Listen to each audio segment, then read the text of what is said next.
نحمده ونستعينه ونستغفره ونعوذ بالله من شرور أنفسنا ومن سيئات أعمالنا من يهده الله فلا مضل له ومن يضلل فلا هادي له وأشهد أن لا إله إلا الله وحده لا شريك له وأشهد أن محمدًا عبده ورسوله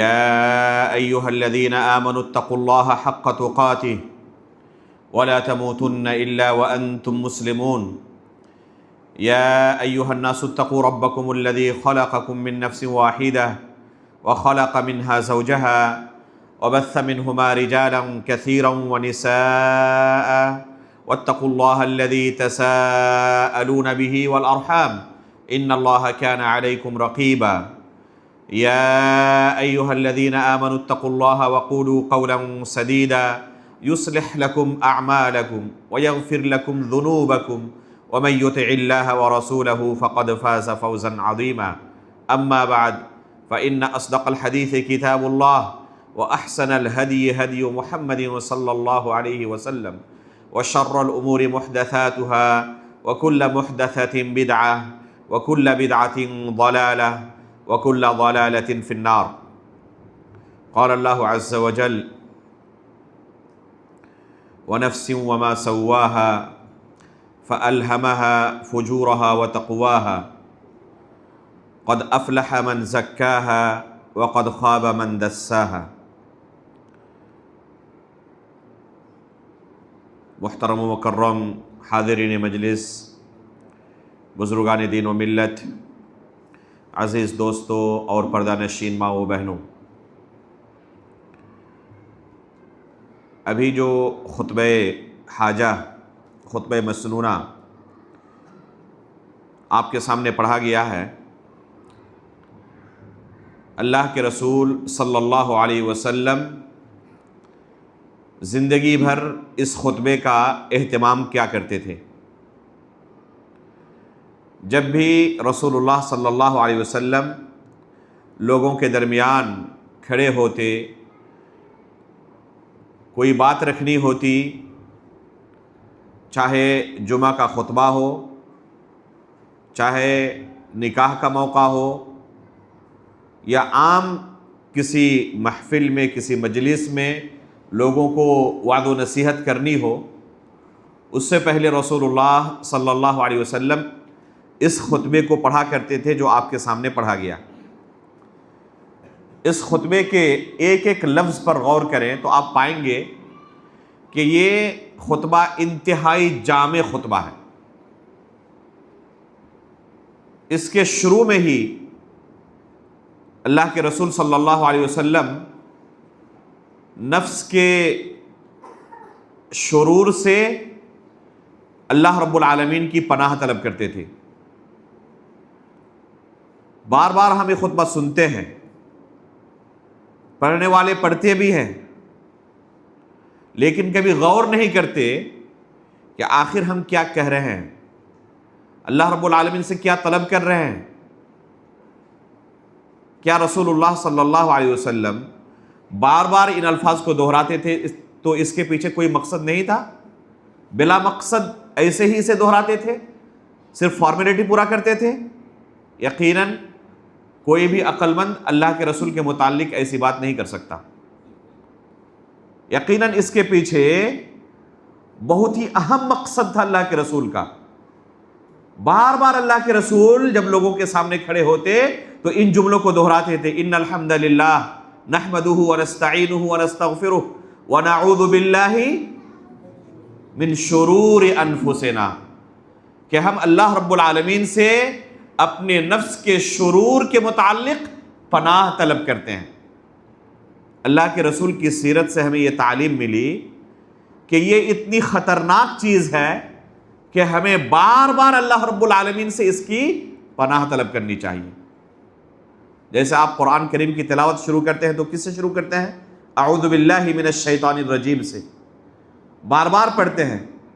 تو شیطان جس طرح ہمارا ازلی دشمن ہے اور اس دشمن سے ہمیں اللہ رب العالمین کی پناہ کی ضرورت ہے، اللہ رب العالمین کی حفاظت کی ضرورت ہے، اگر اللہ تعالیٰ نے اپنے پناہ میں ہمیں لیا، اللہ تعالیٰ نے ہماری حفاظت کی، تو اس ازلی دشمن سے ہم اپنی حفاظت کر سکتے ہیں، اس کے حملے سے اپنی حفاظت کر سکتے، اپنا دفاع کر سکتے، ورنہ ہمارے لیے مشکل ہے۔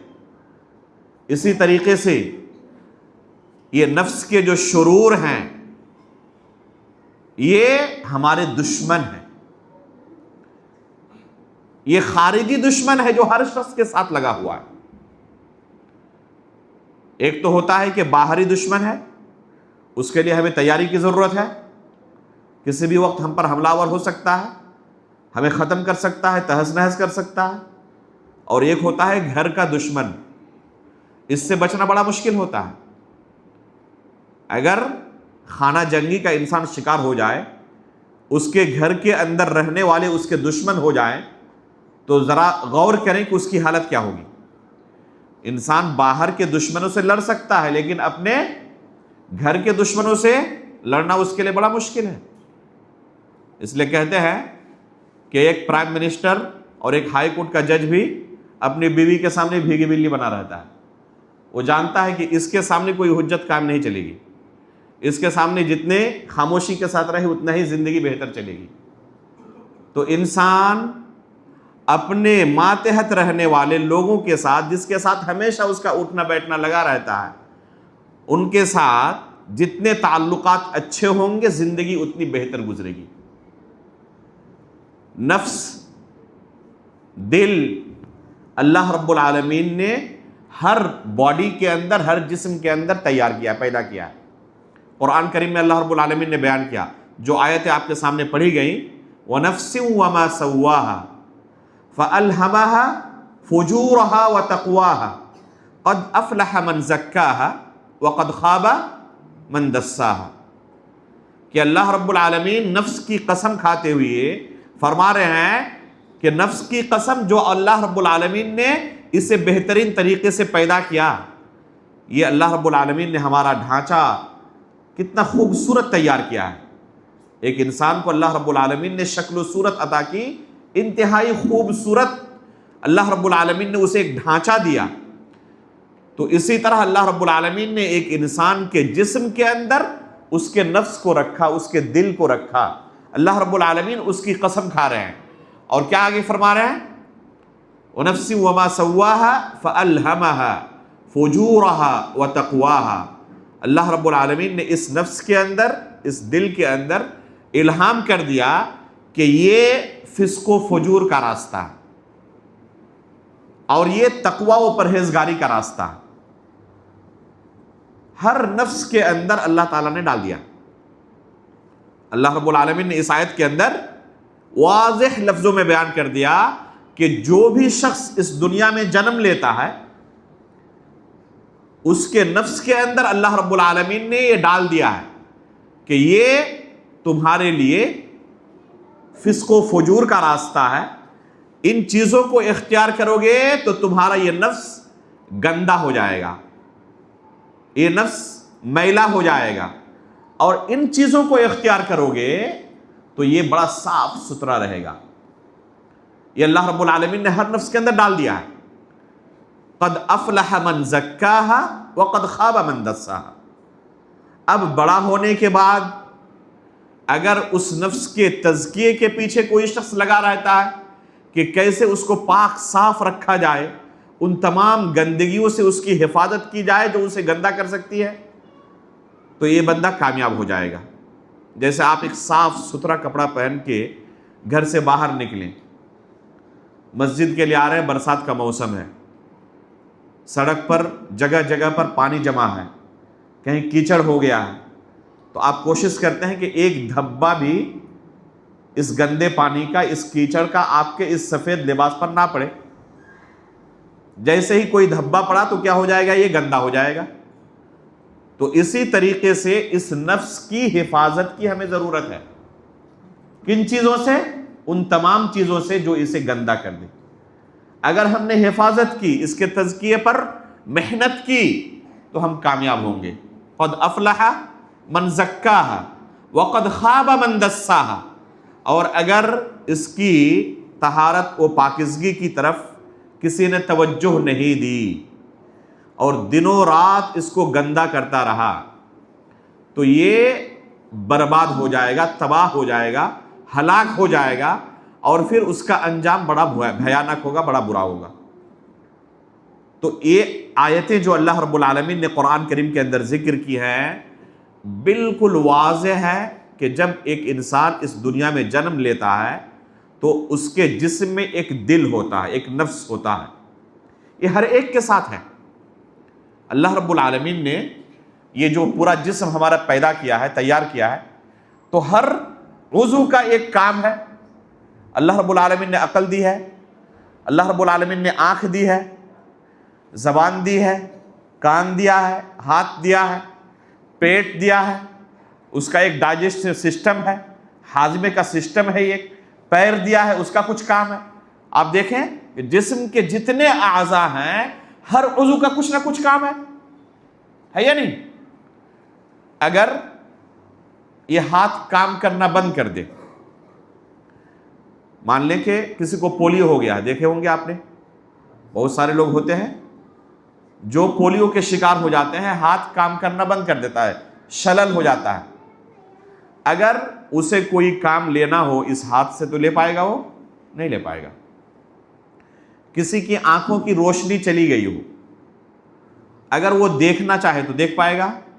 نہیں دیکھ پائے گا۔ وہ عضو اللہ رب العالمین نے اسے دیا تھا، ایک بڑی نعمت اسے دی تھی، لیکن کسی حادثے کا شکار ہونے کی وجہ سے کیا ہو گیا؟ وہ اس نعمت سے محروم ہو گیا۔ اب وہ عضو کام نہیں کر رہا ہے، تو اس کا جو کام تھا اس کام کو کرنے میں اسے بڑی پریشانی ہوگی، وہ کر نہیں پائے گا اب صحیح طریقے سے۔ اب وہ دیکھ نہیں پائے گا اگر قوت بینائی چلی گئی، اگر سننے کی قوت جو کان کی تھی اب یہ کام کرنا اگر بند کر دے تو وہ سن نہیں پائے گا۔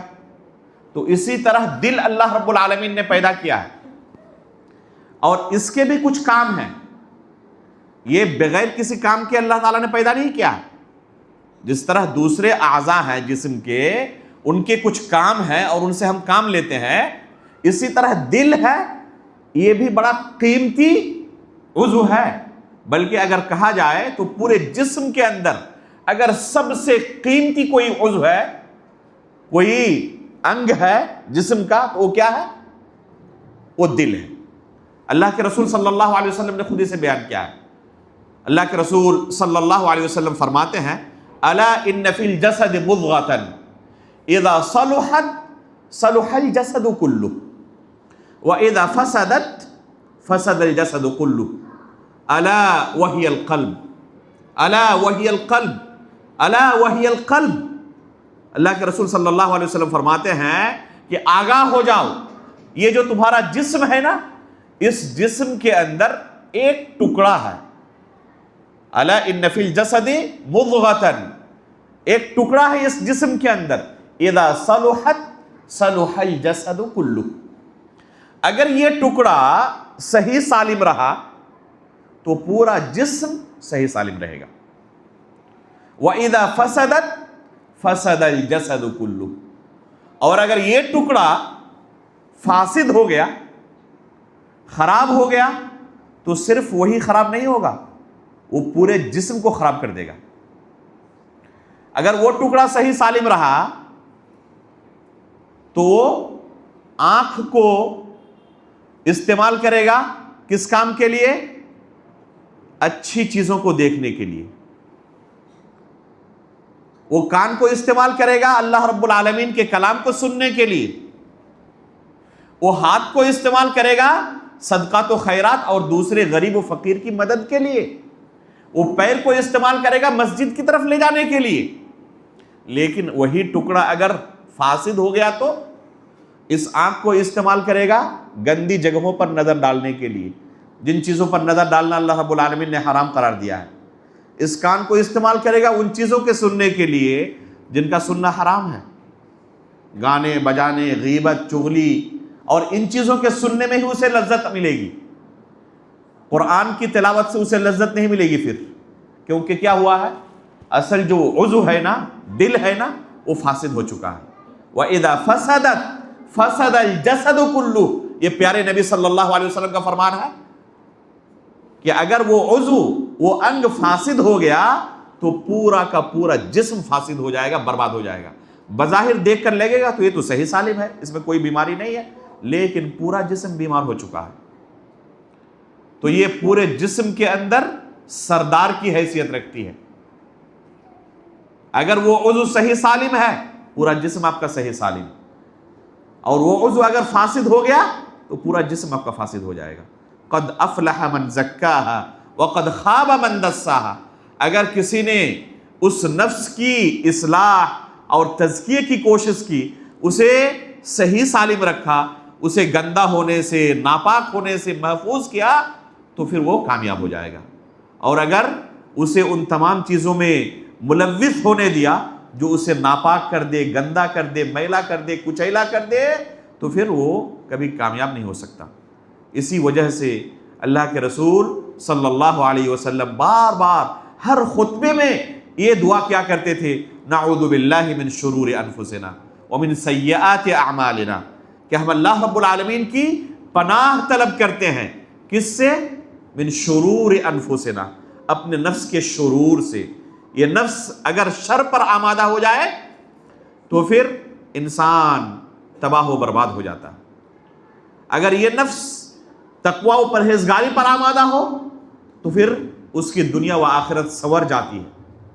آپ صحابہ اکرام کی زندگی پر نظر ڈالیں، اللہ کے رسول صلی اللہ علیہ وسلم کے اس دنیا میں تشریف لانے سے پہلے، رسول اللہ صلی اللہ علیہ وسلم کی بعثت سے پہلے ان کی زندگی کیسے گزرتی تھی؟ انتہائی ظالم، پوری دنیا کے اندر سب سے سفاک تھے، چھوٹی چھوٹی باتوں پر کسی کو قتل کر ڈالتے تھے۔ قتل کرنا کوئی بہت بڑا جرم نہیں تھا ان کے ہاں۔ چھوٹی چھوٹی بات پر جنگ ایک بار شروع ہو گئی تو کتنے دنوں تک چلتی؟ 1 مہینے، 2 مہینے، سال، 2 سال، 100 سال تک بعد جنگیں چلتی تھی۔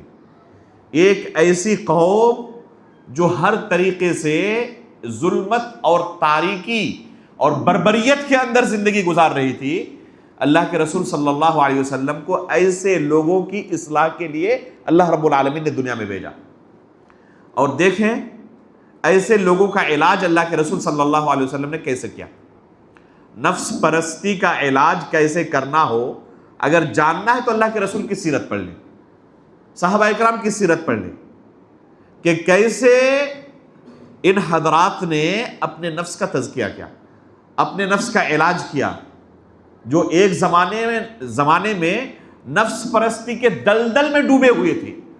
جو بھی ان کا نفس کہتا اس کی غلامی میں لگ جاتے، صحیح اور غلط کی کوئی تمیز نہیں تھی، یہاں تک کہ اپنے لخت جگر کو، اپنی بیٹی کو اپنے ہاتھوں سے زندہ دفن کر دیتے تھے۔ قساوت قلبی، ایک انسان کا نفس کتنا سخت ہو سکتا ہے اس کا اندازہ لگائے کہ قساوت قلبی اس حد تک پہنچ جاتی کہ اپنے ہاتھوں سے اپنی لخت جگر کو زندہ دفن کر دیتے۔ اس قدر بھی انسان قساوت قلبی کا شکار ہو سکتا ہے۔ ایک ایسے ماحول میں رسول اللہ صلی اللہ علیہ وسلم نے ان کے درمیان اسلام کا پرچار شروع کیا، کلمہ لا الہ الا اللہ کی دعوت دینی شروع کی۔ اور جب یہ اسلام کے سایہ تلے آئے، اللہ کے رسول صلی اللہ علیہ وسلم کی تربیت میں آئے، تو کیسے ان کی زندگی بدلی، گناہوں سے کس طرح اپنے آپ کو دور کیا۔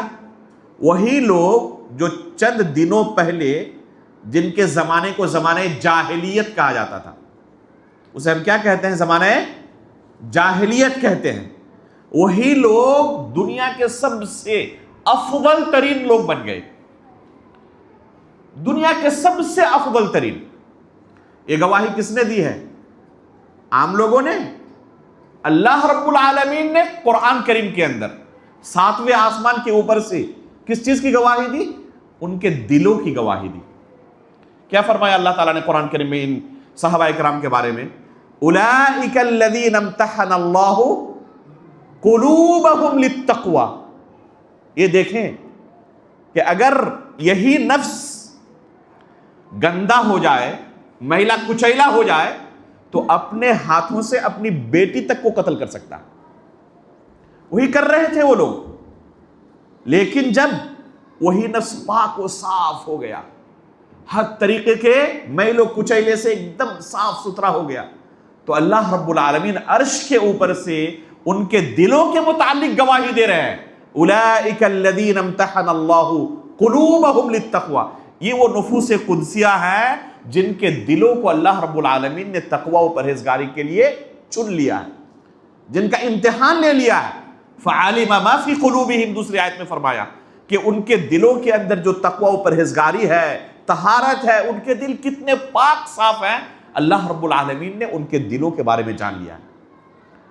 تو یہ دل پورے جسم کا سردار ہے، یہ نفس پورے جسم کا سردار ہے۔ اگر یہ نفس ہمارا صحیح سالم رہا تو ہم دنیا و آخرت ہر جگہ کامیابی حاصل کر سکتے ہیں، اور یہ نفس اگر گندا ہو گیا، اس نفس پرستی کے پیچھے ہم پڑ گئے، تو ہمیں کسی باہری دشمن کی ضرورت نہیں ہے، یہی ہمیں تباہ و برباد کرنے کے لیے کافی۔ قرآن کریم میں اللہ رب العالمین نے جنت کا وعدہ کن لوگوں کے لیے کیا ہے؟ اللہ رب العالمین کے کلام کو سنیں، قرآن کریم میں 30ویں پارے میں آپ پڑھتے ہیں، اللہ رب العالمین کا ارشاد ہے فَأَمَّا مَنْ خَافَ وَأَمَّا مَنْ خَافَ مَقَامَ رَبِّهِ، آگے کیا ہے؟ وَنَهَى النَّفْسَ عَنِ الْهَوَى فَإِنَّ الْجَنَّةَ هِيَ الْمَأْوَى۔ اللہ رب العالمین کی جنت پانا چاہتے ہیں تو آسان سا نسخہ اللہ تعالیٰ نے قرآن میں بیان کر دیا ہے۔ جنت پانے کا آسان سا نسخہ یہ ہے کہ اپنے نفس کو خواہشات کے پیچھے نہ لگائیں۔ اگر کسی نے اپنے نفس کو کسی طرح روک لیا خواہشات کے پیچھے بھاگنے سے، فَإِنَّ الْجَنَّةَ هِيَ الْمَأْوَى، تو اللہ رب العالمین کا وعدہ ہے کہ ایسے ہی لوگوں کے لیے ہم نے جنت کو تیار کر کے رکھا ہے، ایسے لوگوں کا ٹھکانہ جنت ہے۔ اگر صرف قرآن کریم کے اندر اور اللہ کے رسول صلی اللہ علیہ وسلم کی احادیث میں نفس کے تعلق سے، دل کے تعلق سے جو کچھ بیان ہوا ہے اسے صرف پڑھا جائے تو گھنٹوں لگیں گے۔ جو اللہ رب العالمین نے قرآن کریم کے اندر بیان کیا ہے یا اللہ کے رسول صلی اللہ علیہ وسلم نے اپنی احادیث کے اندر بیان کیا ہے۔ علماء کرام نے قرآن کریم کے نصوص کو، اللہ کے رسول صلی اللہ علیہ وسلم کی احادیث کو سامنے رکھتے ہوئے، استقراء کرتے ہوئے کہا ہے کہ اگر قرآن کریم کا بغور مطالعہ کیا جائے تو ہم پاتے ہیں کہ تقریباً 3 طرح کے نفس ہیں جن کا تذکرہ اللہ رب العالمین نے قرآن کریم کے اندر کیا ہے۔ پہلا نفس امارہ اسے کہتے ہیں، جو ہر شخص کے ساتھ ہوتا ہے۔ پہلی قسم کیا ہے؟ نفس امارہ، اس کا تذکرہ آپ کو سورہ یوسف کے اندر ملے گا۔ یوسف علیہ السلام کا قصہ معروف ہے، جانتے ہیں۔ اللہ رب العالمین نے تفصیل کے ساتھ ایک ہی سورت کے اندر پورے قصے کو بیان کر دیا۔ اللہ رب العالمین اس سورے کے اندر ارشاد فرماتے ہیں ان النفس لامارۃ بالسوء الا ما رحم ربی، یہ نفس جو ہے ایک انسان کو ہمیشہ برائی کی طرف ابھارتا ہے، یہ اس نفس کی صفت ہے، اور یہ نفس ہر ایک کے ساتھ موجود ہے۔ جتنے بھی انسان اللہ تعالیٰ نے دنیا میں پیدا کیے، ہر ایک کے جسم کے اندر اللہ تعالیٰ نے یہ نفس ڈالا ہوا ہے۔ یہ کیا کرتا ہے؟ انسان کو برائی کی طرف ابھارتا ہے، اور اسی لیے انسان کی فضیلت ہے کیونکہ یہ اپنے نفس کے ساتھ جہاد کرتا ہے۔ وہ جانتا ہے کہ یہ کام اللہ رب العالمین نے حرام کیا ہمارے لیے، اس میں لذت بھی ہے لیکن انجام اس کا بڑا بھیانک ہے، اور اس وجہ سے اپنے نفس کو کچلتا ہے۔ وہ نفس کی غلامی نہیں کرتا، خواہشات کے پیچھے نہیں بھاگتا، اور اس کی خلاف ورزی کر کے اللہ رب العالمین کے حکم کی اتباع کرتا ہے۔ تو ایک ہے اللہ رب العالمین کے حکم کی اتباع کرنا، اور ایک ہے خواہشات نفس کی اتباع کرنا۔ اس کو اللہ رب العالمین نے دوسری آیت میں کیا بیان کیا؟ أَفَمَنِ اتَّخَذَ إِلَٰهَهُ هَوَاهُ، کچھ لوگ ایسے ہوتے ہیں جو اپنا معبود اپنے نفس کو بنا لیتے ہیں، خواہشات نفس کو گویا کہ انہوں نے اپنا معبود بنایا ہوا ہے۔ وہ اللہ کی عبادت نہیں کرتے، اپنے خواہشات کی عبادت کرتے ہیں۔ نفس کہہ رہا ہے کہ یہ چیز بڑی پیاری ہے، بڑی لذت ملے گی، بھاگو اس کے پیچھے، اور اس کے پیچھے بھاگنے لگتا ہے، حالانکہ اللہ رب العالمین اسے کیا کہہ رہا ہے کہ نہیں، اس کا انجام بڑا بھیانک ہوگا۔ جیسے آپ مچھلی کا شکار کرنے کے لیے جاتے ہیں تو اس کے سامنے چارہ ہوتا ہے، اسے لگتا ہے بظاہر کیا کہ یہ میرا چارہ ہے، میرے لیے خوراک ہے، لیکن انجام کیا ہوتا ہے؟ وہ اپنی جان گنوا دیتا ہے۔ تو اسی طریقے سے یہ حرام چیزیں نفس ان کی طرف ابھارتا ہے ایک انسان کو، اور اللہ رب العالمین نے اسے اس سے منع کیا ہے، رسولوں کو بھیجا، شریعت اس کے لیے نازل کی، اور اسے قدم قدم پر شریعت کی طرف سے رہنمائی کی گئی، یہ چیز تمہارے لیے مہلک ہے، یہ چیز تمہیں ہلاک و برباد کر دینے والی ہے۔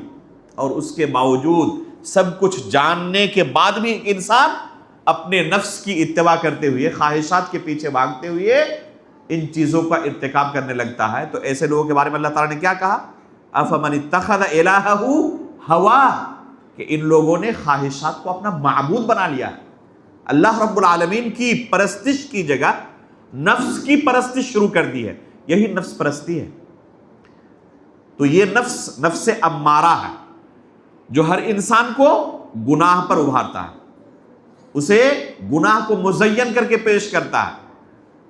فجر کی نماز کا وقت ہو چکا ہے، اللہ کے رسول صلی اللہ علیہ وسلم فرماتے ہیں کہ شیطان آ کے تھپکی دیتا ہے، الا ایھا اللیل الطویل، الا ایھا اللیل الطویل، ابھی رات کافی لمبی ہے، سوتے رہو سوتے رہو سوتے رہو، یہاں تک کہ سورج طلوع ہو جاتا ہے اور شیطان اس کے کان میں پیشاب کر کے بھاگ جاتا ہے۔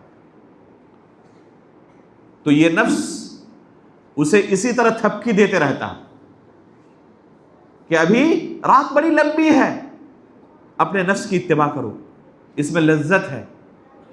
لیکن جو اللہ کے نیک بندے ہوتے ہیں وہ اس نفس کی غلامی نہیں کرتے، اس نفس کی پرستش نہیں کرتے، وہ اللہ رب العالمین کی عبادت اور پرستش کرتے ہیں، اور اس نفس کو کچلتے ہیں اور اللہ رب العالمین کی عبادت کے لیے نکلتے ہیں۔ تو یہ ہے نفس کی پہلی قسم، ان النفس لامارۃ بالسوء۔ ایسا نہیں ہے کہ جو نیک لوگ ہوتے ہیں ان کے یہاں یہ نفس امارہ نہیں ہے، ان کے پاس بھی یہ نفس امارہ ہے، لیکن فرق کیا ہے؟ وہ اس کی پرستش نہیں کرتے، اس کی غلامی نہیں کرتے۔ اور کچھ لوگ ہوتے ہیں جو اس نفس کی غلامی کرنے لگتے ہیں، نفس امارہ کی غلامی کرنے لگتے ہیں۔ جنہوں نے اسے اپنا معبود بنا لیا، اس کی غلامی شروع کر دی، ان کا انجام بڑا بھیانک ہوگا۔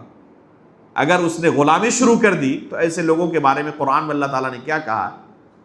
لہم قلوب لا یفقہون بہا ولہم اعین لا یبصرون بہا ولہم آذان لا یسمعون بہا اولئک کالانعام بل ہم اضل۔ یہ اللہ رب العالمین کا ارشاد ہے، کچھ لوگ اس طرح گئے گزرے ہو جاتے ہیں کہ اللہ تعالیٰ نے دل دیا ہے لیکن سمجھتے نہیں، اللہ نے کان دیے ہیں لیکن سنتے نہیں، اللہ رب العالمین نے آنکھ دی ہے دیکھتے نہیں۔ یہ لوگ اولئک کالانعام، یہ لوگ چوپائے کے مانند ہوتے ہیں، بل ہم اضل، بلکہ چوپائیوں سے بھی گئے گزرے ہوتے ہیں، چوپائی ان سے بہتر ہے، چوپائی ان سے بہتر ہے۔ اللہ رب العالمین نے ان جانوروں کے اندر بھی دل دیا ہے، عقل دیا ہے، اور اس بنا پر وہ صحیح اور غلط کی تمیز کرتے ہیں، اس بنا پر صحیح اور غلط کی تمیز کرتے ہیں۔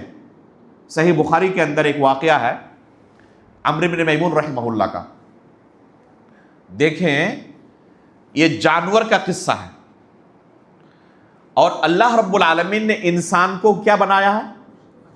اشرف المخلوقات بنایا ہے، اور اس کے باوجود انسان جانوروں سے بھی بدتر ہو جاتا ہے بسا اوقات۔ صحیح بخاری کے اندر یہ قصہ موجود ہے۔ عمرو بن میمون رحمہ اللہ فرماتے ہیں کہ ایک مرتبہ میں ایک جنگل میں ایک واقعہ دیکھا، ایک ماجرا دیکھا۔ کیا تھا؟ ایک بندر اور ایک بندریا ہے، اور یہ بندریا جو ہے اس کے ہاتھ پر اس کا جو شوہر ہے وہ لیٹا ہوا ہے، آہستہ آہستہ اپنا ہاتھ کھینچا اور وہاں سے بھاگ کھڑی ہوئی. کہتے ہیں کہ میں بھی بھاگا پیچھے, دیکھوں یہ کرتی کیا ہے, اور ایک دوسرے عاشق کے پاس جا کر اس نے اس سے زنا کیا. واپس آئی اور پھر اسی کیفیت میں اپنے شوہر کے ساتھ سونے کے لیے ہاتھ جیسے ہی کیا, فوراً اس کی آنکھ کھل گئی, اور کھلنے کے بعد اس کو سونگھا, اور سونگتے ہی یہ بھاگا, وہاں سے فوراً بھاگا. کہتے ہیں کہ تھوڑی دیر کے بعد دیکھا کہ وہاں پر بندروں کی ایک جماعت حاضر ہو گئی, بندروں کی ایک جماعت حاضر ہو گئی, اور سب نے ایسا محسوس ہو رہا ہے کہ وہ کیا کر رہے ہیں, آپس میں کچھ میٹنگ کر رہے ہیں, مشورہ کر رہے ہیں, مقدمہ چل رہا ہے, کیس چل رہا ہے, اور آخر میں ان دونوں کو رجم کر دیا گیا. پتھر مار مار کر دوسرے بندروں نے ان دونوں کو ہلاک کر دیا. یہ واقعہ کوئی من گھڑت واقعہ نہیں ہے, کوئی من گھڑت قصہ نہیں ہے. کہاں پر موجود ہے یہ؟ صحیح بخاری کے اندر یہ واقعہ موجود ہے. اللہ رب العالمین نے ان بندروں کے دلوں کے اندر بھی اس زنا کی قباحت کو اور حرمت کو اس طرح ڈال دیا ہے کہ کسی بھی انسان کے اندر اگر قلب سلیم ہو, الا من اتى الله بقلب سلیم, اللہ تعالیٰ نے قرآن میں کہا ہے, یوم لا ينفع مال ولا بنون الا من اتى الله بقلب سلیم. قیامت کے دن یہ مال, یہ بیٹے کوئی فائدہ نہیں دیں گے. کون فائدہ دے گا؟ بس وہ شخص کامیاب ہو پائے گا جو قلب سلیم لے کر اللہ کے پاس حاضر ہوگا. یہ قلب سلیم اللہ رب العالمین نے عطا کیا تھا, لیکن اس قدر اسے گندا کر دیا ہے کہ اس کے دل کے اندر وہ احساس بھی باقی نہیں رہا جو ان بندروں کے دلوں کے اندر موجود ہے. اور پھر کیا کرتا ہے؟ زنا جیسے قبیح چیز کے اندر مبتلا ہو جاتا ہے. ایسے لوگ اس جانور سے بھی گئے گزرے ہیں یا نہیں ہیں؟ اولئک کالانعام بل ہم اضل, یہ لوگ چوپایوں کے مانند ہے بلکہ ان سے بھی گئے گزرے ہیں. تو اگر کوئی شخص اس نفس امارہ کے پیچھے پڑ جاتا ہے اور جو بھی اس کا نفس اسے کہتا ہے اس کی غلامی کرنے لگتا ہے, اس کا انجام کیا ہوگا اس کے بارے میں کچھ بھی غور و فکر نہیں کرتا, تو حقیقت میں یہ نفس امارہ ایک انسان کو تباہ و برباد کر دینے والا. اس کے پیچھے ایک انسان اس قدر اندھا ہو جاتا ہے, اس سے صحیح غلط کی تمیز نہیں ہوتی, اپنے ہی بھائی کو قتل تک کر ڈالتا ہے. یوسف علیہ السلام کے بھائیوں نے ان کے ساتھ کیا کیا تھا؟ کنویں کے اندر ڈال دیا. یہ قتل ہی تو کرنا تھا. ایک بھائی اس قدر اندھا ہو جاتا ہے.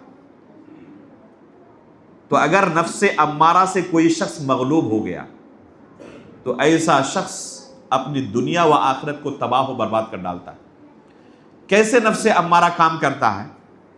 اللہ کے رسول صلی اللہ علیہ وسلم کی حدیثوں کی روشنی میں اسے سمجھنے کی کوشش کریں. پہلی بار جب کوئی شخص کوئی گناہ کی طرف قدم بڑھاتا ہے تو پہلی بار اس گناہ کو انجام دینا اس کے لیے بڑا مشکل ہوتا ہے, آسان نہیں ہوتا. اگر کسی نے زندگی میں کبھی جھوٹ نہ بولا ہو, پہلی بار اسے جھوٹ بولنا پڑے کسی مجلس میں, اس کی حالت دیکھ کر لوگ فوراً پہچان لیں گے کہ یہ جھوٹ بول رہا ہے, کیونکہ اس کی عادت نہیں ہے جھوٹ بولنے کی. پہلی مرتبہ جھوٹ بولنے کی کوشش کر رہا ہے, اس کی حالت دیکھ کر, بولنے کے انداز کو دیکھ کر فوراً لوگ پہچان لیں گے کہ یہ سچ نہیں بول رہا ہے, زبردستی جھوٹ بولنے کی کوشش کر رہا ہے لیکن بول نہیں پا رہا. آہستہ آہستہ جھوٹ بولنے کی عادت پڑ گئی اور جھوٹ ہی بول رہا ہے, تو اب سچ بولنے میں اسے اسی طرح پریشانی ہوگی. جھوٹ بولنے کی عادت پڑ جائے اور کبھی سچ بولنا پڑے تو اسی طرح حالت ہوگی کہ لوگوں کو پتا چل جائے گا ہاں یہ شاید سچ بولا اس نے. تو پہلی مرتبہ کسی بھی گناہ کو کرنے میں بہت پریشانی ہوتی ہے, آسان نہیں ہوتا. گناہ کی طرف قدم بڑھانا, اگر کسی نے غیبت نہیں کی, کسی نے زنا نہیں کیا, کسی نے شراب نہیں پیا, تو پہلی مرتبہ اس گناہ کو کرنا بڑا آسان ہے. اس لیے اس کا سب سے بہترین علاج ہے کہ جب بھی کسی گناہ کا خیال دل کے اندر آئے فوراً نہ کہیں کہ نہیں. یہ نہ سوچیں کہ یہ چھوٹا ہے, یہ معمولی ہے. شروعات معمولی چیز سے ہوتی ہے. بہت کم لوگ ہوتے ہیں جو شروعات ہی کیا کریں، ایک دم ڈائریکٹ شراب سے کریں. ڈائریکٹ شراب سے شروعات نہیں کرتے، پہلے بیڑی سے شروعات کریں گے، پھر سگریٹ، پھر تمباکو، پھر اس سے اوپر، پھر اس سے اوپر، آہستہ آہستہ چرس، آفیم، گانجا، ہیروئن اور ان چیزوں کا عادی بن جائے گا. پہلے مرتبہ اس سے شروعات نہیں ہوگی، آہستہ آہستہ انسان اسٹیپ بائی اسٹیپ کیا ہوتا ہے، آگے بڑھتا ہے. اس لیے پہلی مرتبہ جب گناہ کا دل میں خیال آئے، پہلی مرتبہ ہی نہ کہہ دیں، اپنے نفس کو وہیں پر روک دیں. اس کی غلامی کرنے آپ ایک مرتبہ لگ گئے تو آہستہ آہستہ اس کے پیچھے بھاگتے رہیں گے، اور دور بھاگنا اس کے لیے بڑا مشکل ہو جائے گا. اس لیے سب سے پہلا قدم انسان کو نہیں اٹھانا چاہیے. جو پہلا قدم گناہ کی طرف اٹھ گیا، یہ سب سے مشکل قدم ہوتا ہے، اور یہ قدم اگر اٹھ گیا تو اگلا قدم بڑا آسان ہو جاتا ہے. پھر دوبارہ سے بارہ، چوتھی بار، پانچویں بار، آہستہ آہستہ وہ پھر اس قدر عادی بن جاتا ہے کہ اسے لگتا ہی نہیں کہ یہ کوئی بھی گناہ ہے. اس لیے آپ دیکھیں، جو گناہ سماج اور معاشرے کے اندر عام ہو جاتے ہیں نا، تو اس کا احساس دل سے اس طرح ختم ہو جاتا ہے کہ اس گناہ کو کرنے والے کو لگتا بھی نہیں کہ میں کوئی گناہ کر رہا ہوں. داڑھی کاٹنا ایک مثال کے طور پر، آج اس قدر یہ عام ہو چکا ہے نا کہ جو کاٹتے ہیں ان کو لگتا بھی نہیں کہ میں کوئی گناہ کر رہا ہوں. لیکن کوئی ایسا معاشرہ جس میں ایک بندے نے پہلی بار یہ جرم کیا، اسے بڑی تکلیف ہوگی، لوگوں کے سامنے کیسے جاؤں گا. جن کی داڑھی ہے، جیسے میری داڑھی ہے، اگر میرے دل میں خیال آئے کہ اس کو ایک دم صاف کر دیتا ہوں تو فوراً دل میں خیال آئے گا نا، صاف کرنے کے بعد لوگوں کے سامنے حاضر کیسے ہوں گا میں، لوگ دیکھ کر ریئیکشن کیا دیں گے، میرے بارے میں جانیں گے تو کیا کہیں گے لوگ، ہے یا نہیں. لیکن ایک مرتبہ کرنے کے بعد پھر اگلے دن مشکل ہوگا.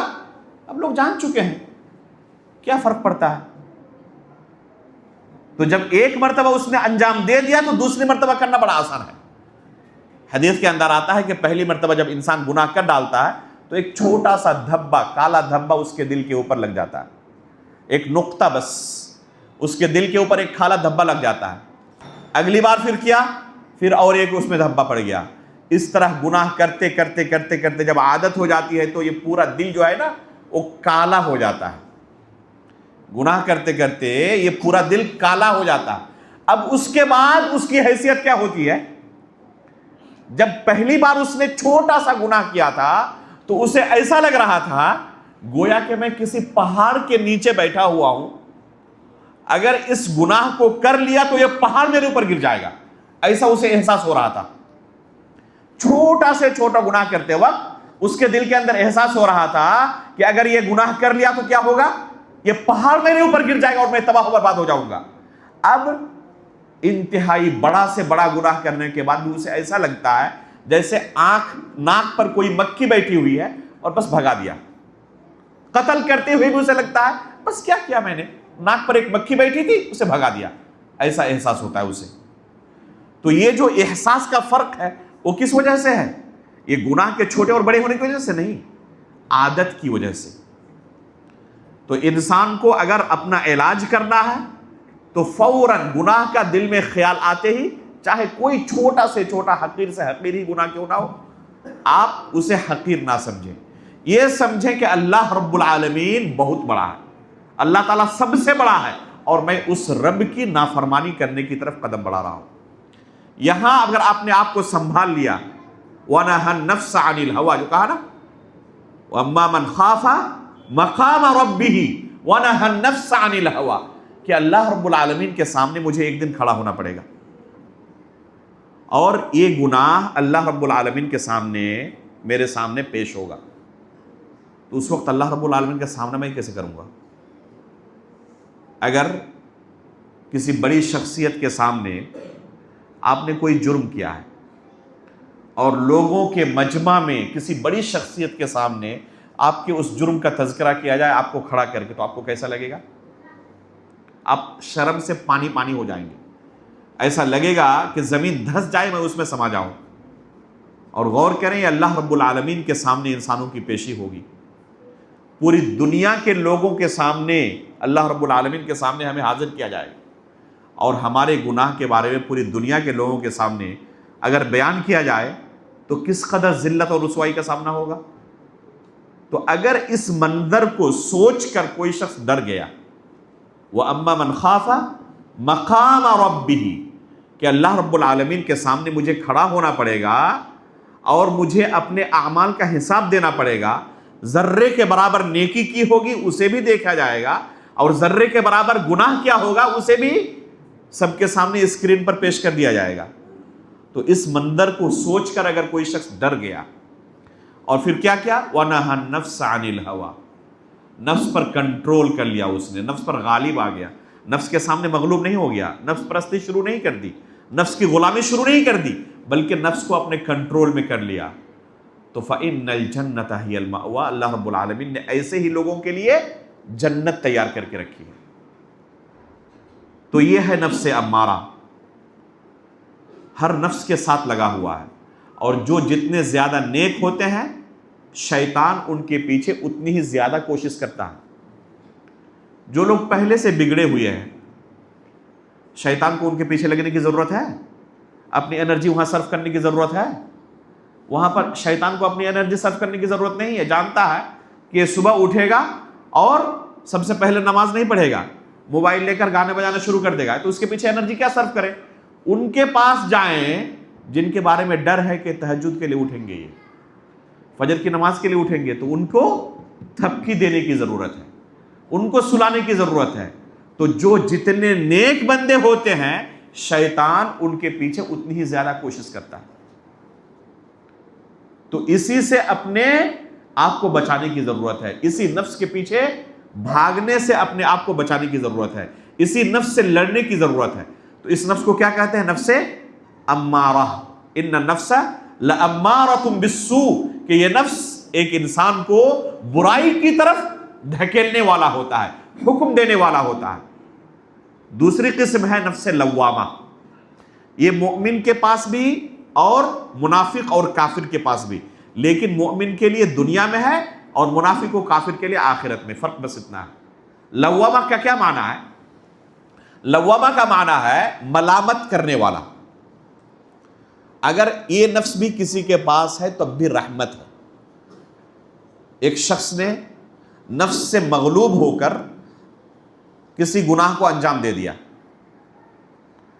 آپ دکاندار ہیں، آپ کی دکان میں کوئی بندہ سامان خریدنے کے لیے آیا، آپ دیکھ رہے ہیں کہ اس کی توجہ ترازو کی طرف نہیں ہے.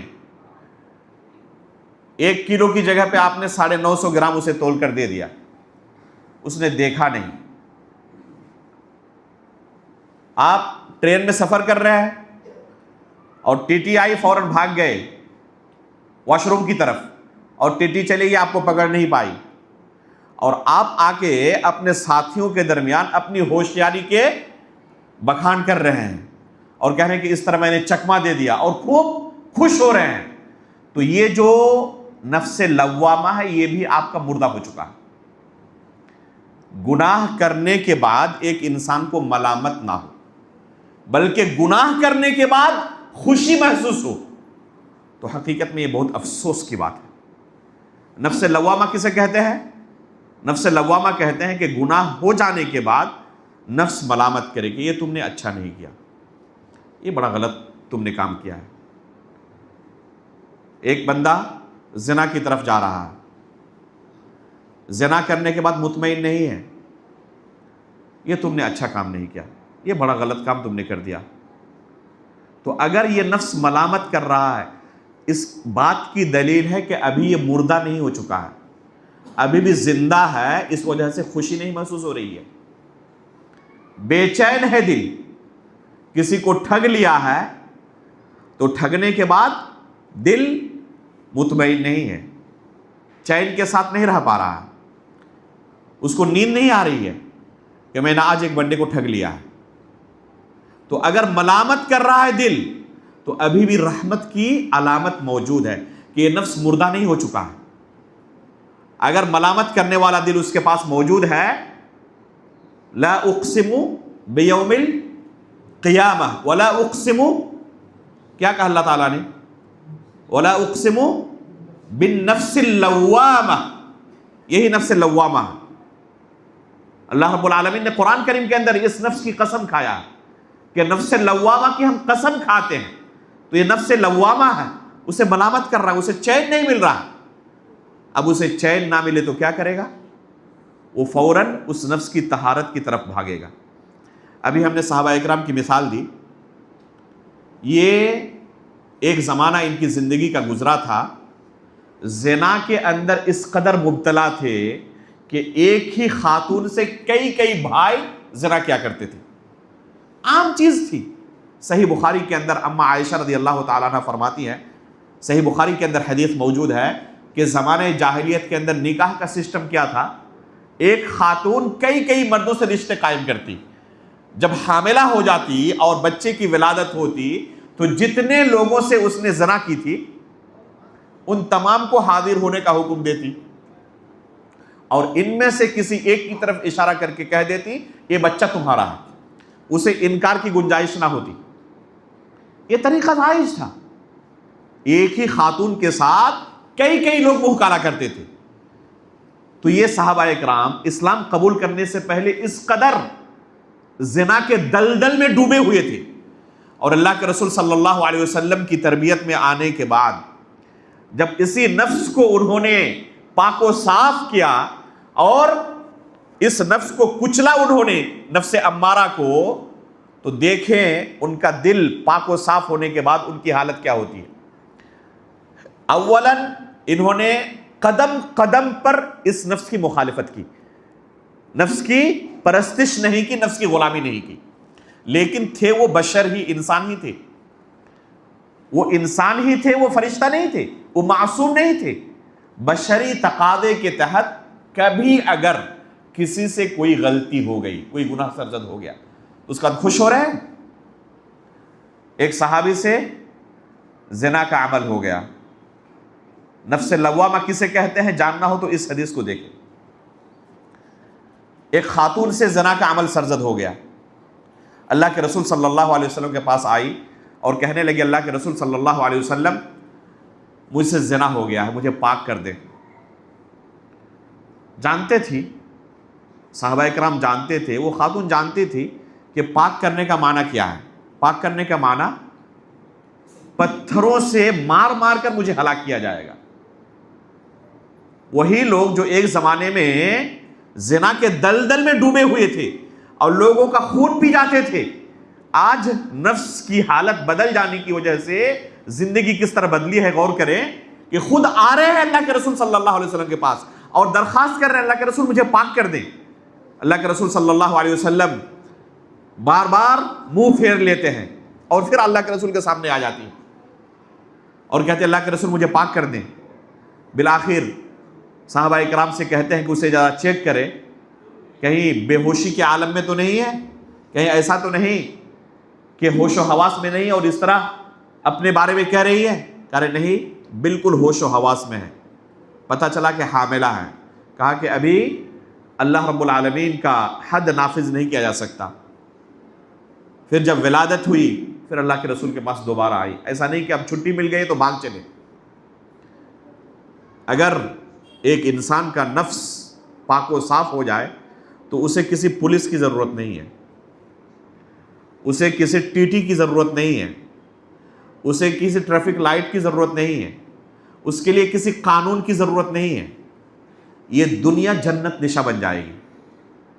اگر نفس کی اصلاح ہو گئی تو یہ دنیا جنت بن جائے گی. کوئی کسی کے مال کی طرف غلط نظر سے دیکھے گا ہی نہیں، چاہے لاکھوں کروڑوں اس کے سامنے پڑا ہوا رہے، نظر اٹھا کر نہیں دیکھے گا. یہ خاتون چاہتی تو دوبارہ واپس نہیں آتی. اللہ کے رسول نے بلاوا گھر نہیں بھیجا تھا، خود آئی ولادت کے بعد کہ اللہ کے رسول ولادت ہو چکی ہے، اب مجھے پاک کر دے. نفس ملامت کر رہا ہے، چین و سکون نہیں مل رہا. اللہ کے رسول صلی اللہ علیہ وسلم نے دیکھا کہ بچہ ابھی بھی دودھ پی رہا ہے. کہہ رہے نہیں، جب تک بچہ دودھ پی رہا ہو تب تک حد نافذ نہیں کیا جا سکتا. پھر جب بچہ کھانے پینے لگا، غذا قبول کرنے لگا، پھر آئی اپنے بچے کو لے کر، اور پھر اللہ کے رسول صلی اللہ علیہ وسلم نے اس پر حد نافذ کیا. تو یہ ہے نفس لوامہ کہ گناہ کرنے کے بعد نفس کو چین و سکون نہ ملے، بے چین ہو جائے، بے قرار ہو جائے. کہ کیسے مجھے اس گناہ سے چھٹی ملے گی.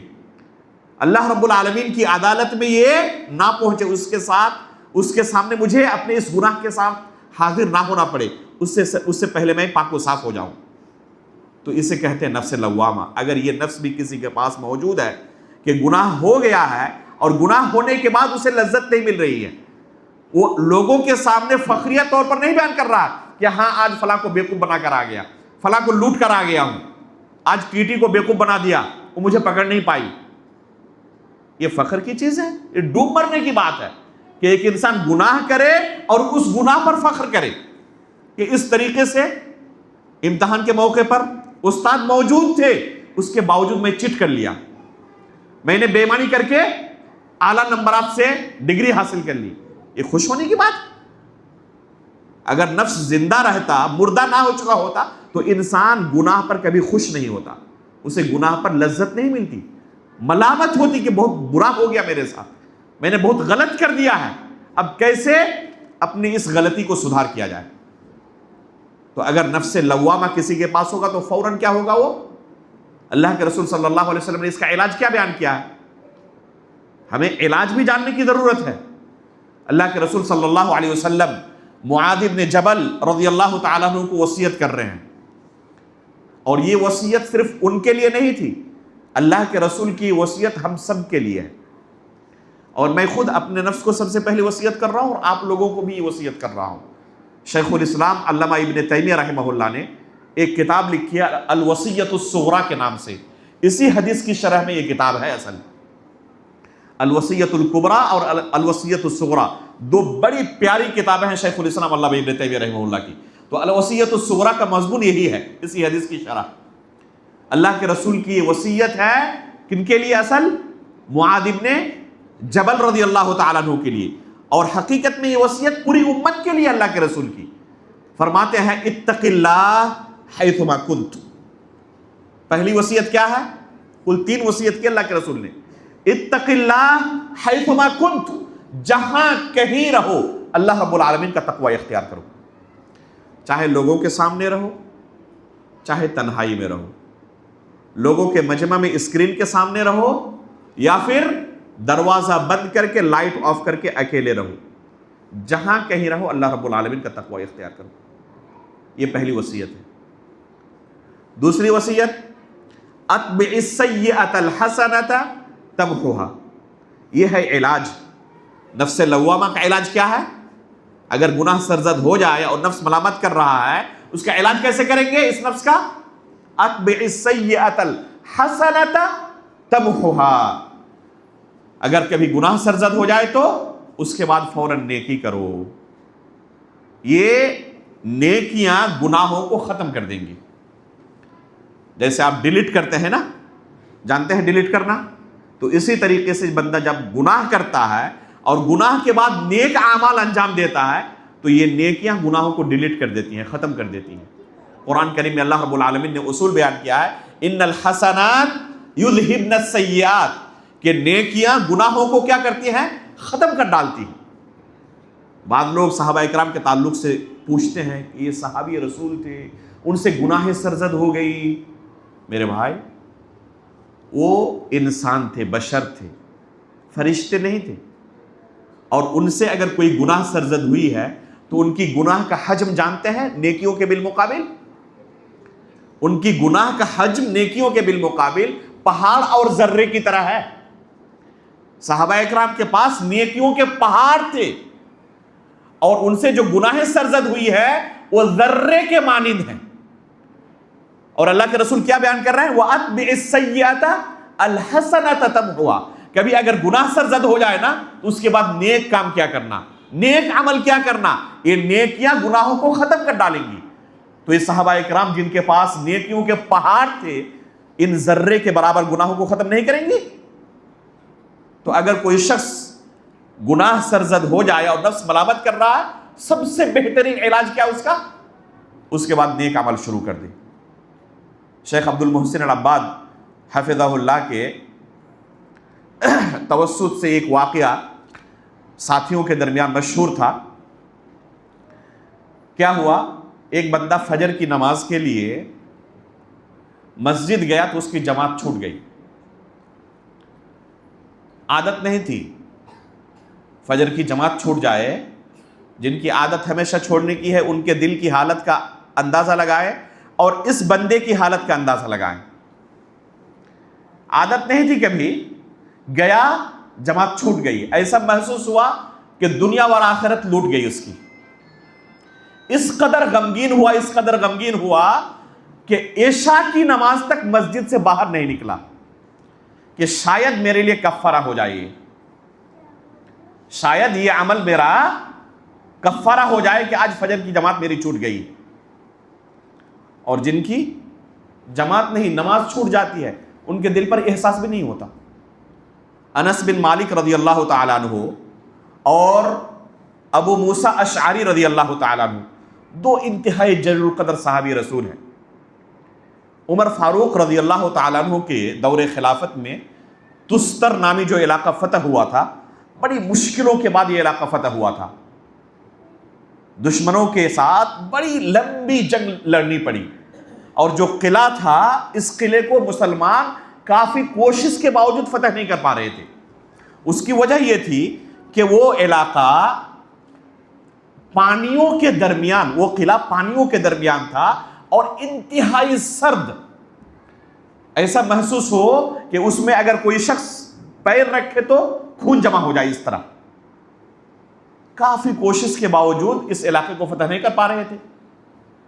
تو پھر آخر ان کے درمیان یہ مشورہ ہوا کہ اس کا ایک اچھا طریقہ یہ ہے کہ فجر سے پہلے کا وقت چنا جائے اس قلعے پر حملہ کرنے کے لیے. اور اس کے لیے کیا کرنا پڑے گا, اس ندی کو تیر کر ہم قلعہ پر پہنچے اور وہاں حملہ کریں جب لوگ سوئے ہوئے ہوں گے اور ان کے وہم و گمان میں بھی نہیں ہوگا کہ اس وقت کوئی حملہ ور ہو سکتا. اس کے بعد یہ صحابہ کرام پہنچے اپنے پلاننگ کے تحت.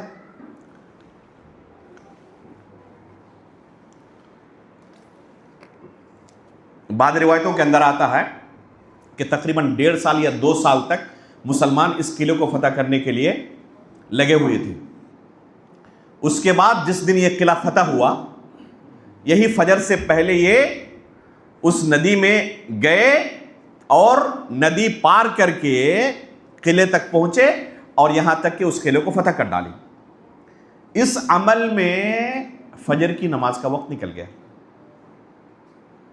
فجر کی نماز کا وقت نکل گیا. ابو موسیٰ اشعری رضی اللہ تعالیٰ عنہ کہا کرتے تھے کہ کبھی بھی اس فتح کا تذکرہ میرے سامنے مت کرنا. انس بن مالک رضی اللہ تعالیٰ عنہ کہتے تھے کہ کبھی بھی اس دن کا تذکرہ میرے سامنے مت کرنا اور مت کہنا کہ ہمارے زندگی کے لیے یہ کوئی بہت بڑی فتح ہے, بلکہ میری زندگی کے اندر اس سے بڑا کالا دن نہیں ہے کہ اس دن میری فجر کی نماز غائب ہو گئی تھی. آج جو لوگ اسلام کے نام پر مرنے کٹنے کے لیے روڈ پر دھرنے دیتے ہیں, مظاہرے دیتے ہیں نماز چھوڑ کر, اور اللہ رب العالمین کی شریعت کی دھجیاں اڑا کر کے, اور کیا سوچ رہے ہیں کہ ہم مسلمانوں کی مدد کے لیے آئے ہوئے ہیں. ذرا غور کریں, اللہ کے رسول صلی اللہ علیہ وسلم کے صحابہ ہیں, ایک دشمنوں کے قلعے کو فتح کر رہے ہیں, لیکن فجر کی نماز کی قربانی کے عوض یہ فتح حاصل ہو رہی ہے. کوئی خوشی حاصل نہیں ہو رہی ہے, رو رہے ہیں اور کہتے ہیں کہ ہماری زندگی کا سب سے کالا دن آج کا دن ہے کہ ہماری فجر کی نماز غائب ہو گئی. آج فجر کی نماز ہم نہیں پڑھ سکے. عمر فاروق رضی اللہ تعالیٰ عنہ خندق کے موقع پر, غزوہ خندق کے موقع پر 4 نمازیں اللہ کے رسول صلی اللہ علیہ وسلم کی اور صحابہ اکرام کی نہیں پڑھ سکے. ظہر, عصر, مغرب, عشاء, اور رات کو یہ 4 نمازیں ادا کی. اللہ کے رسول صلی اللہ علیہ وسلم ان کفار و مشرکین پر بد دعائیں کر رہے ہیں, ملا اللہ بیوتہم وقبورہم نارا, کہ اللہ رب العالمین ان کے گھروں کو اور ان کے قبروں کو جہنم کی آگ سے بھر دے. ان کی وجہ سے ہم نماز سے غافل ہو گئے. غور کریں کہ یہ غزوہ احزاب, جنگ خندق جو ہے وہ اسلامی تاریخ میں انتہائی اہم غزوہ ہے, جس غزوے کے بارے میں خود اللہ کے رسول نے کیا فرمایا ہے, الان نغزوہم ولا یغزوننا, یہ آخری غزوہ ہے جس میں دشمن ہم پر حملہ کیا ہے. آج کے بعد سے کبھی یہ نوبت نہیں آئے گی. آج کے بعد سے ہم ان پر حملہ کریں گے، وہ ہم پر حملہ نہیں کر سکیں گے۔ یہ آخری جنگ تھی اللہ کے رسول صلی اللہ علیہ وسلم کی زندگی میں جس میں مسلمان مغلوب تھے۔ اس کے بعد کی جو جنگیں ہوئی ہیں مسلمان غالب رہے، کبھی مغلوب نہیں ہوئی۔ یہاں سے مسلمانوں کی طاقت اور شوکت و قوت ابھری ہے۔ اس کے باوجود اللہ کے رسول عمر فاروق رضی اللہ تعالیٰ اور صحابہ انتہائی غمگین ہیں۔ کس وجہ سے؟ نماز جماعت کے ساتھ نہیں پڑھ سکے۔ اور آج ہم کیا کہہ رہے ہیں؟ اسلام کے نام پر مرنے کٹنے کے لیے روڈ پر جمع ہے، دھرنے دے رہے ہیں۔ نماز پڑھی ہے؟ نہیں، نماز تو نہیں پڑھی، آخری مرتبہ کب پڑھی تھی یاد بھی نہیں ہے۔ اور یہ گئے ہیں اسلام فتح کرنے کے لیے، اسلام کو تقویت پہنچانے کے لیے۔ اس طرح اسلام کو تقویت پہنچتی ہے، اسلام کی دھجی اڑا کر، اللہ کے رسول صلی اللہ علیہ وسلم کی تعلیمات کی قربانی دے کر اسلام کو ہم تقویت پہنچانا چاہتے ہیں۔ اس طرح سے اسلام کی تقویت نہیں ہوتی۔ اسلام کے اوپر عمل کر کے، اللہ رب العالمین کے دین اور اللہ کی شریعت پر عمل کر کے اسلام کو تقویت پہنچ سکتی ہے۔ تو اگر کسی کے پاس گناہ کرنے کے بعد اس کا نفس ملامت نہ کر رہا ہو، بلکہ اسے چین و سکون محسوس ہو، خوشی محسوس ہو کہ لوگوں کو ہم نے بیوقوف بنا دیا اور لوگ ہمیں پکڑ نہیں پائے، تو گناہ کرنے پر خوش ہونا یہ اس نفس کے مردہ ہو جانے کی دلیل ہے۔ ایسے شخص سے آپ توقع نہیں کر سکتے کہ وہ توبہ و استغفار کریں گے، وہ پھر نیک عمل کریں گے، اس گناہ کو کیسے ڈیلیٹ کیا جائے، ختم کیا جائے، اس بارے میں فکر مند ہوں گے۔ تو اگر کوئی نفس ملامت کر رہا ہے پھر بھی ابھی خیر کا پہلو باقی ہے۔ یہ نفس سے لوامہ ایک مومن کے پاس دنیا میں ہوتا ہے، آخرت میں کفار اور مشرکین کی حالت ہوگی۔ وہ وہاں جا کر جب اپنے آنکھوں سے جہنم کو دیکھیں گے اور ان کو جہنم میں داخل کیا جائے گا، اس وقت ملامت کریں گے، یا لیتنی کنت ترابا، کاش کہ ہم مٹی ہوتے اور ہمارا حساب و کتاب نہ ہوتا۔ لیکن اس وقت ملامت کرنے سے کوئی فائدہ ملے گا؟ اس وقت ملامت کرنے سے فائدہ نہیں ملے گا۔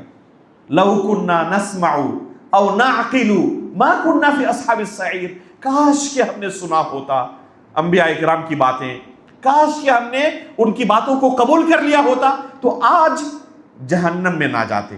اس وقت ملامت کر رہے ہوں گے اپنے آپ کو، کاش کہ یہ کر لیا ہوتا، کاش کہ یہ کر لیا ہوتا۔ فائدہ دے گا اس وقت؟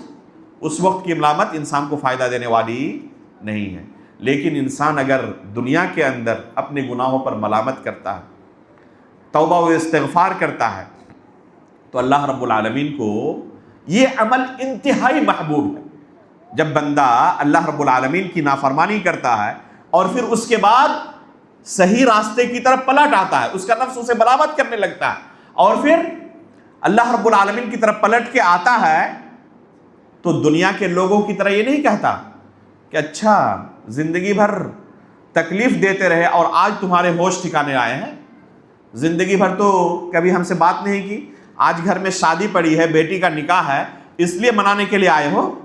اللہ رب العالمین اس طرح طعنہ نہیں دیتے، بلکہ حدیث کے اندر آتا ہے للہ افرح بتوبۃ عبدہ، اللہ رب العالمین اس بندے سے بھی زیادہ اپنے بندے کی توبہ سے خوش ہوتا ہے۔ کس بندے سے زیادہ؟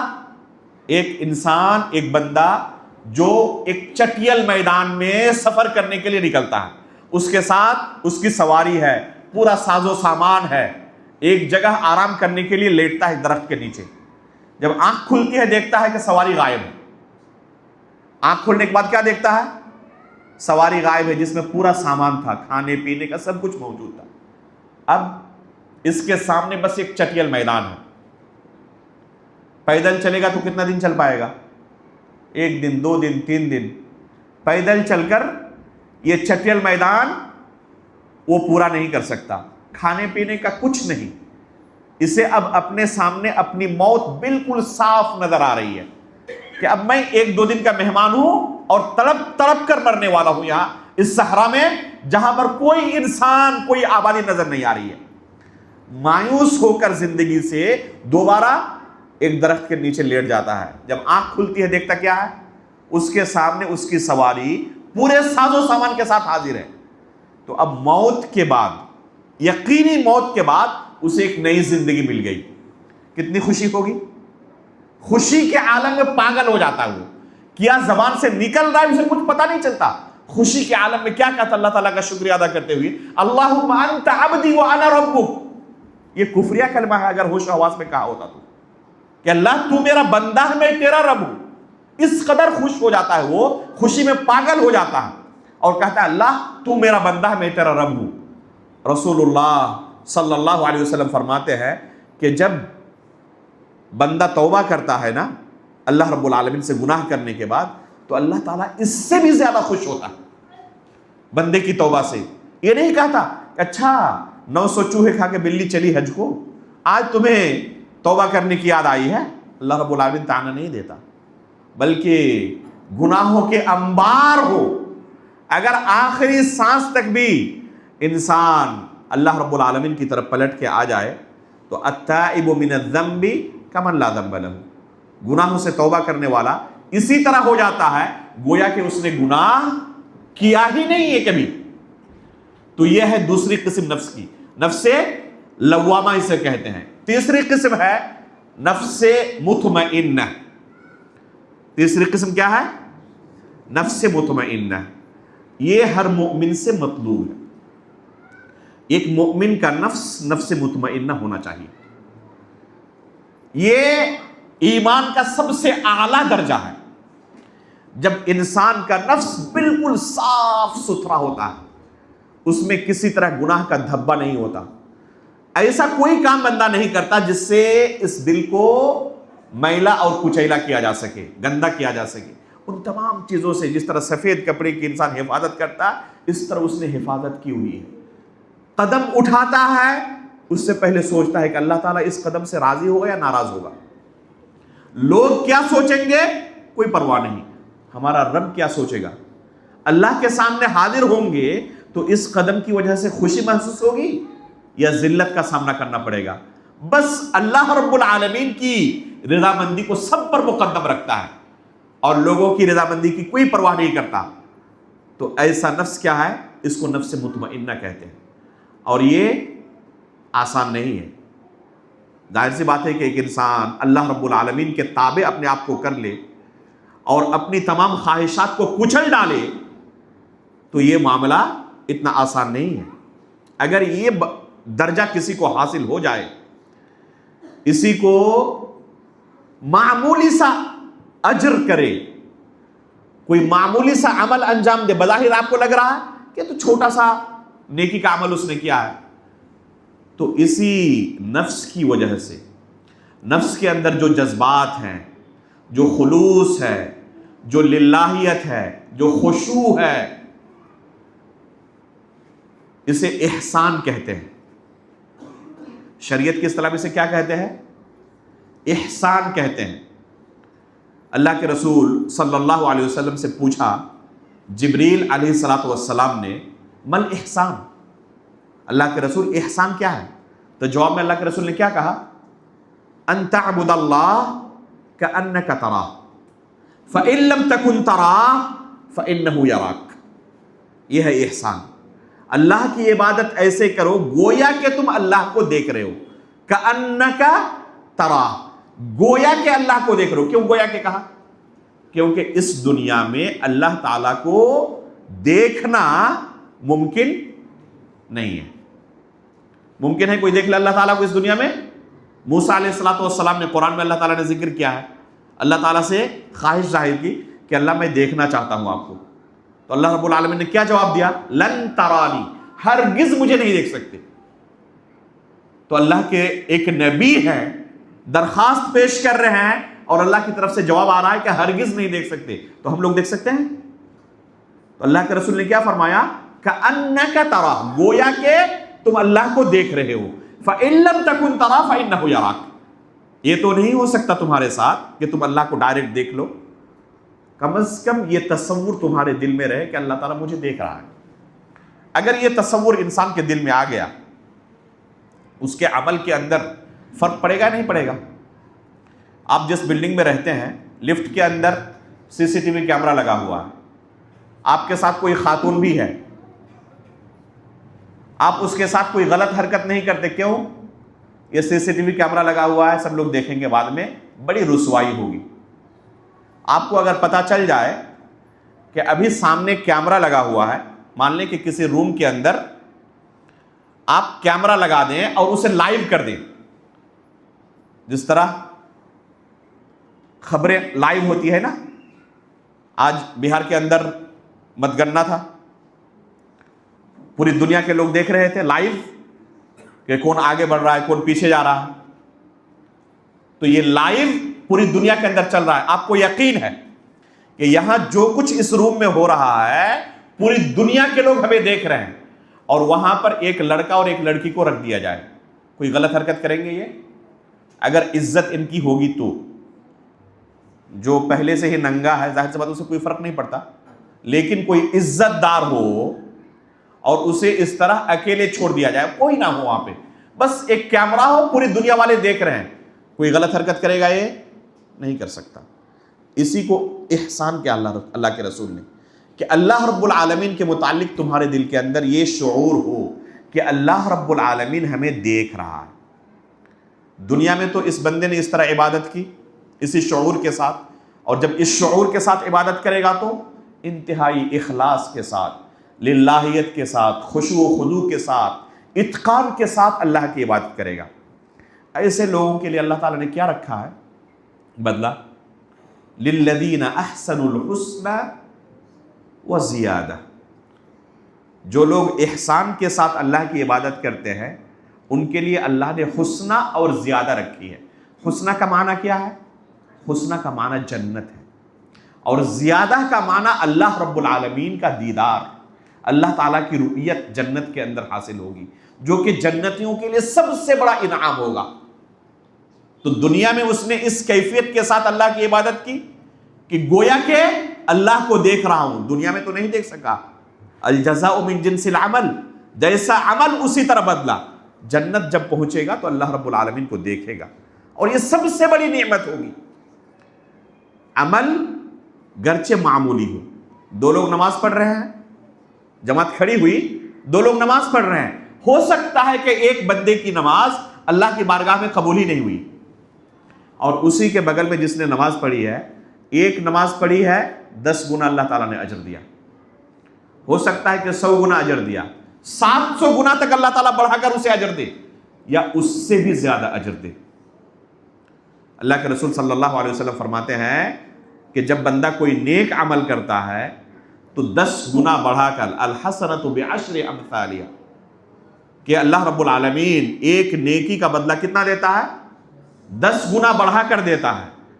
الى 700 ضعف الى اضعاف کثیرہ، یہاں تک کہ بعض بندوں کو اللہ تعالیٰ عمل ایک ہی ہے لیکن 700 گنا بڑھا کر اجر دیتا ہے، اور بعض لوگوں کو 700 گنا سے بھی زیادہ اللہ تعالیٰ اجر دیتا ہے.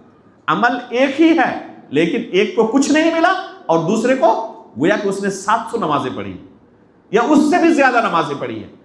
ابو بکر صدیق رضی اللہ تعالیٰ عنہ کسی بھی عمل کے اندر آپ دوسرے صحابہ اکرام سے موازنہ کر لیں ان کی سیرت کا، نہیں پائیں گے کہ کسی بھی عمل کے اندر بہت زیادہ بڑھے ہوئے تھے.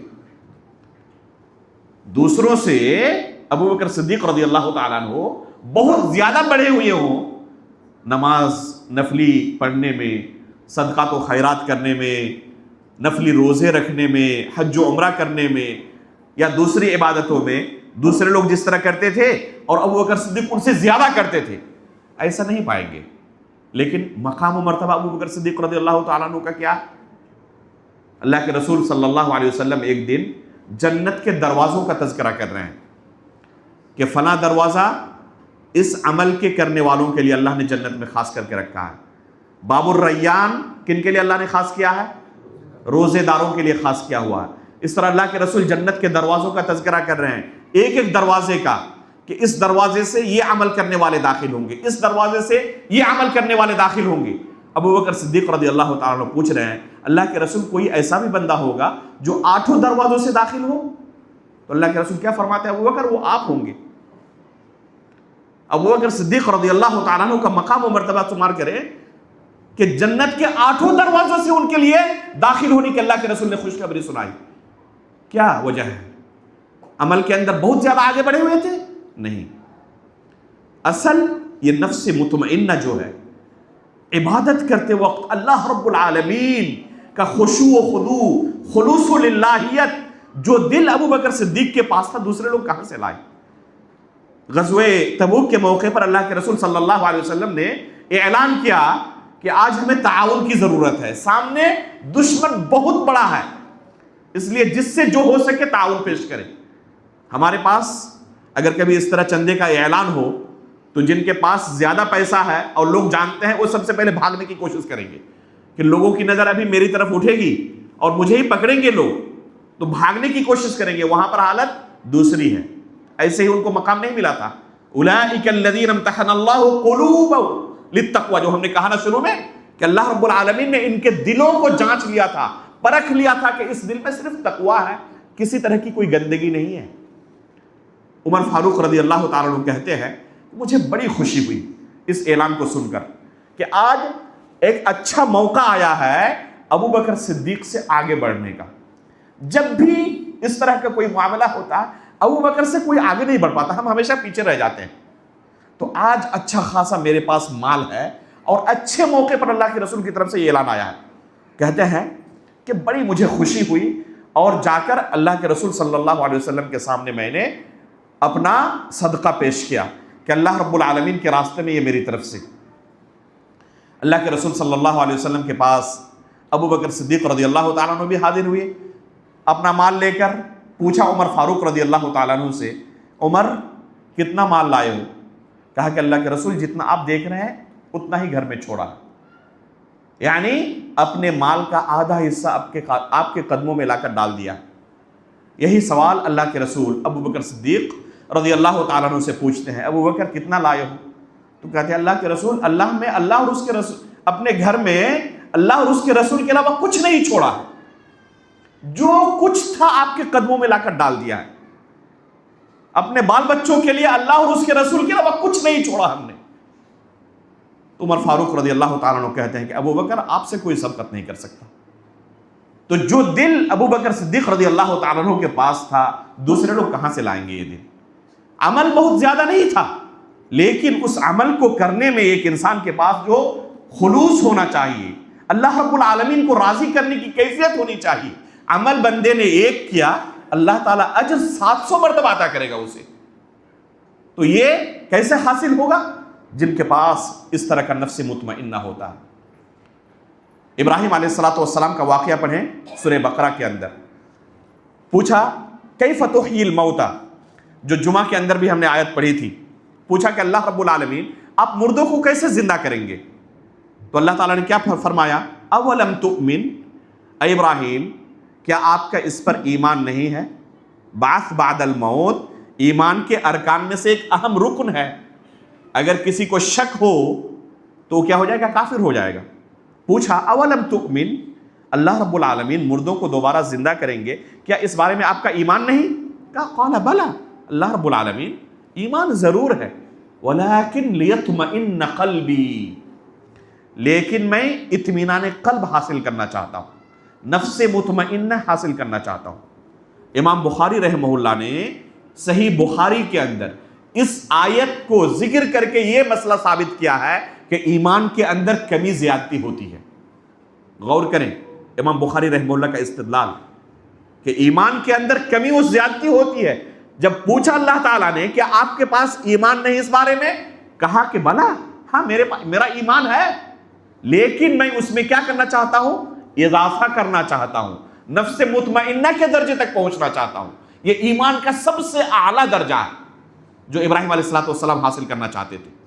تو پھر اللہ رب العالمین نے اس کا طریقہ بتایا، 4 پرندوں کو لو، ذبح کرو، اس کے گوشت کو الگ کرو، الگ الگ پہاڑیوں پر رکھو اور پھر بلاؤ، اپنی آنکھوں سے دیکھ لو کہ کیسے اللہ تعالیٰ مردوں کو زندہ کریں گے۔ کیا اسے ہی چاروں اس کو بلایا، جزاک اللہ خیر، 4 پرندوں کو بلایا اور وہ حاضر ہو گئے ان کے سامنے۔ تو اس طریقے سے عینی مشاہدہ کر لیا کہ کیسے اللہ تعالیٰ مردوں کو زندہ کریں گے۔ تو کیا لفظ استعمال کیا؟ ولیکن لیطمئن قلبی، تاکہ میں نفس مطمئنہ حاصل کروں، اطمینان قلب حاصل کر لوں۔ جن کے پاس یہ نفس مطمئنہ ہوتا ہے، جب وفات کا وقت ہوتا ہے تو اللہ کے فرشتے ایسے نفس مطمئنہ والوں سے کیا کہتے ہیں؟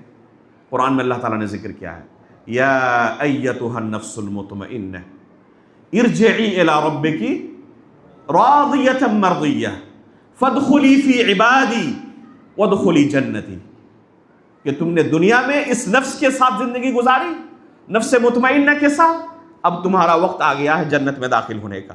ارجعی الی ربک راضیۃ مرضیہ، اب چلو اللہ رب العالمین کے ساتھ، اللہ رب العالمین کے سامنے پیش ہونے کا وقت آ گیا ہے۔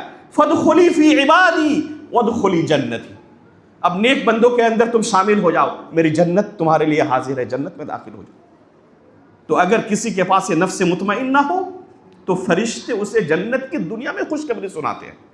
کیسے یہ نفس مطمئنہ حاصل ہو؟ اللہ تعالیٰ نے قرآن میں اس کا حل بیان کیا ہے، الا بذکر اللہ تطمئن القلوب۔ نفس مطمئنہ حاصل کرنا چاہتے ہیں، اللہ رب العالمین کے ذکر و اذکار کا اہتمام کیا کریں۔ یہ گانے بجانے سننے اور گندی چیزوں کو دیکھنے اور سننے سے یہ نفس گندا ہوتا ہے، یہ کچیلا ہو جاتا ہے، میلا ہو جاتا ہے۔ اگر کوئی ذکر و اذکار کا اہتمام کرے، دینی مجالس میں حاضر رہے، علماء کرام کے ساتھ جڑا رہے، اس کا رشتہ مضبوط رہے، گندی چیزوں کو سننے سے پرہیز کرے، تو ایسے لوگوں کے لیے اللہ رب العالمین کے فرشتے اسے خوشخبری سناتے ہیں۔ الا بذکر اللہ تطمئن القلوب، ذکر و اذکار سے، اللہ رب العالمین کے کلام کی تلاوت سے اس نفس کو اطمینان حاصل ہوتا ہے۔ تو یہ ہے نفس کی 3 قسمیں اور اس کے علاج کا طریقہ جو اللہ رب العالمین نے قرآن کریم کے اندر بیان کیا ہے۔ وقت ختم ہو چکا، بلکہ کچھ زیادہ ہی ہو چکا ہے۔ اللہ رب العالمین سے ہم آخر میں دعا کرتے ہیں کہ اللہ رب العالمین ہمیں نفس امارہ سے لڑنے کی توفیق عطا فرمائے۔ اللہ رب العالمین کبھی ہم سے گناہ سرزد ہو جائے تو اس پر خوش ہونے کے بجائے اللہ رب العالمین فوراً اللہ رب العالمین کی طرف لوٹنے کی ہمیں توفیق عطا فرمائے۔ توبہ و استغفار کو لازم پکڑنے کی اللہ رب العالمین ہمیں توفیق عطا فرمائے۔ اللہ رب العالمین نفس مطمئنہ کے درجے پر پہنچنے کی اللہ تعالیٰ ہمیں توفیق عطا فرمائے۔ ایمان کی حالت پر ہماری وفات ہو، نبیین، صدیقین، شہداء و صالحین کے ساتھ ہمارا حشر ہو، آمین۔ تقبل رب العالمین، وصلی اللہ علی نبینا محمد۔